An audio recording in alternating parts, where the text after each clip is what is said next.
Hey everybody, it's just minutes before the start of the Tampa Bay Buccaneers visiting the New Orleans Saints. The Buccaneers have a 6-1 record, the Saints a 4-2 record, and the Saints bring in the man who was once and for quite some time not only a Tampa Bay Buccaneers starting quarterback, but their 2015, NFL draft first round pick. He was also the number one pick in the draft and the Heisman Trophy winner out of Florida State, and that's Jameis Winston. A number of us were Jameis Winston fans and people who observed Winston and fans of football in the NFL have called this the Jameis Winston revenge game. And it is. But for me, it's a revenge game for a different reason. For some people, it would be a revenge game if the Buccaneers under Winston win today. But the simple fact that Jameis Winston is now in the same conversation as Tom Brady, going up against Tom Brady, representing the New Orleans Saints in the same division as Jameis Winston's former team, the Buccaneers, is already revenge. Consider that when Winston signed, there was discussion that he could have went to the Pittsburgh Steelers.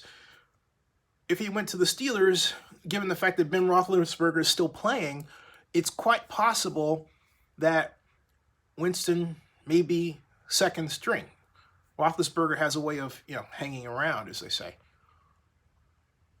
He didn't go in that direction, and Winston pointed out that he could have made more money with Pittsburgh than he did signing with the Saints. But he did sign with the Saints. And right into a conversation with longtime backup to Drew Brees, Taysom Hill. And because of the pandemic and the crazy quilt of changing schedules and, well, you know what happened, the Saints elected not to start Winston, but to start Hill. And the argument was that Hill had received a giant contract of $140 million, and they were obligated, as per contract, to at least give him a try. We saw how that went.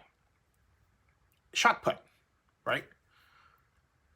Everyone knew that if Jameis Winston got a chance to learn the Saints' offense, and in the process unlearn the bad passing game practices he was allowed to do with Tampa, which showed no interest in really making him a better quarterback, truth be told, that the Saints would have gotten themselves a winner at quarterback, a true elite quarterback that could get them over the hump of losing Drew Brees due to retirement. But that day hadn't come. And so there was more of Hill, and then there was a competition developed, and also because of Jameis Winston's unfortunate off-field situations that one could basically argue were not only blown out of proportion, but made a conservative meme among those who didn't like the fact that Florida State had a black quarterback, or, well, you know the rest. I don't want to belabor that point. Jameis Winston has proven that he is far more than the sum of his college errors or the racism that was exacted against him. It has been. He's proven himself with the Saints to be the leader that everyone knew he could be and get over the hump of racism that is consistently exacted toward black quarterbacks, but this year in particular is declining rapidly, unfortunately. Jameis Winston has already won. He is the starter for the Buccaneers, he was the starter for the Buccaneers. He is now the starter for the Saints. And this may be the first time in history that a first-round NFL draft quarterback has started for the team that he competed against with the team that drafted him. I don't know of a situation like this one before. Do you? It's worth an investigation. What other team had their NFL draft first-round quarterback leave. And then within the space of 5 or 6 years, play against them in the same division. I thought the general rule was, if you're going to let go of your star quarterback or your star player, you make sure they are in the other conference at best, right? But not the same division. The Buccaneers allowed Jameis Winston to be picked up via free agency by the Saints. And there was nothing they can do about it. And now there's nothing the Buccaneers can do about this situation. They got Tom Brady. They got the Super Bowl trophy they wanted.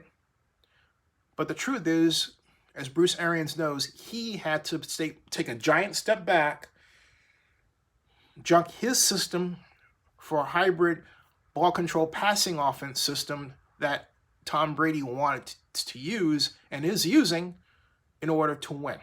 That's a fact. Jameis Winston, ironically, is finally learning the same ball control passing offense that the Buccaneers are employing. When I say the same, I don't mean exactly the same by play, but philosophy. Quite fascinating. It's going to be a great game to watch. I can't wait. And say to this, congratulations to Jameis Winston for finally getting there. He will only go further. And I can't wait to observe what comes next. Subscribe to Zenny62 and bookmark oaklandnewsnow.com.